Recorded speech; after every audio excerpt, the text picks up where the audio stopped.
always thought my world was small, limited to textured sidewalks, the soft jingle of my guide dog's collar, and voices that told me what I couldn't see. But last night, something changed in the tiny universe. I was on my way home, rain soaking through my coat, when my guide dog, Leo, stopped dead at the apartment elevator.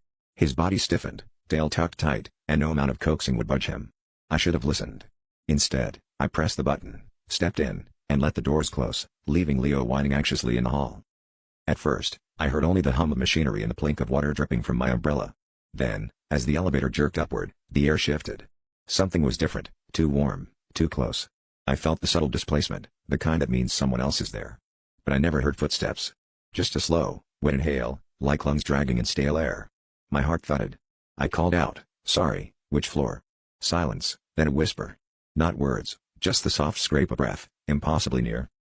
I fumbled for the emergency button, trying to steady my shaking hands. The breathing grew louder, circling me in the tiny space, and then it said my name, drawn out, almost tasting it. My skin crawled as I realized, whatever shared the elevator had never learned to speak, but it was learning, syllable by syllable, using my own voice as a guide. I pressed myself against the wall, clutching Leo's leash, even though he was outside, safe from this thing. The elevator shuddered to a halt, lights flickering.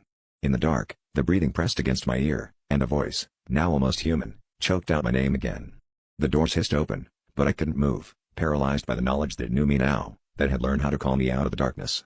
And somewhere behind me, Leo was still barking, but I knew I'd never be able to trust the elevator, or the silence, again.